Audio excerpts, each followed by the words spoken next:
చూడండి, ముందుగా పచ్చి కొబ్బరి తీసుకొని ఇలా తురుముకోవాలి. చిన్న చిన్న పీసెస్గా చేసుకోవాలి. అలాగే కోకోనట్ పౌడర్ అనమాట ఇది తీసుకొని ఇలా క్రీమీగా చేసుకోవాలి. ఇవి చూస్తారు కదా, చిన్న సగ్గుబియ్యం అన్నమాట. ఇవి వాటర్ పోసి కడగాలి. ఆల్రెడీ స్టవ్ మీద వాటర్ పెట్టేస్తాను. ఈ వాటర్లో అయితే వేయాలి. కొబ్బరి పాయసంలోకి వీటిని చేస్తున్నా, చాలా బాగుంటుంది టేస్ట్.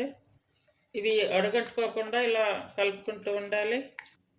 ఈ కొబ్బరిని పైన బ్లాక్ ఉంటుంది కదా, బ్లాక్ తీసేసి ఇలా సన్నగా కట్ చేసుకోవాలి. అలాగే ఇది వచ్చేసి కొబ్బరి తురుము. ఇది నేను సూపర్ మార్కెట్లో కొన్నాను. ఇప్పుడు ఇవి రెండు వేసి ఉడికించుకోవాలి. అడుగంటకుండా మాత్రం కలుపుకుంటూనే ఉండాలి. ఇప్పుడు కొబ్బరి ఇవి ఉడికించుకున్నాక ఇప్పుడు బెల్లం ఇలా తురిమి వేసుకోవాలి. బెల్లం మనం తినే టేస్ట్ని బట్టి తీసుకోవాలి. స్వీట్ అంటే ఎక్కువ తీసుకునే వాళ్ళు ఉంటారు, తక్కువగా తీసుకునే వాళ్ళు ఉంటారు. కాబట్టి బెల్లం ఇలా మనం తినే టేస్ట్ని బట్టి తీసుకోవాలి. ఇప్పుడు ఇలాచీ పౌడర్ ఒక 5-6 అలా తీసుకొని పౌడర్ చేసుకోవాలి. నాకు ఆల్రెడీ పౌడర్ ఉంది, అది వేసాను. చాలా టేస్టీగా ఉంటుంది ఇది. ఒకసారి ఇలా తయారు చేయండి, ఎంత టేస్టీగా ఉంటుంది. ప్రతి ఒక్కళ్ళు తినవచ్చు. చూడండి, బెల్లం చేసుకుంటే ఆరోగ్యానికి కూడా మంచిది. ఇప్పుడు వేయించుకున్నటువంటి జీడిపప్పు నెయ్యితో సహా వేసుకోవాలి. ఇప్పుడు స్టవ్ ఆపేసుకోవాలి.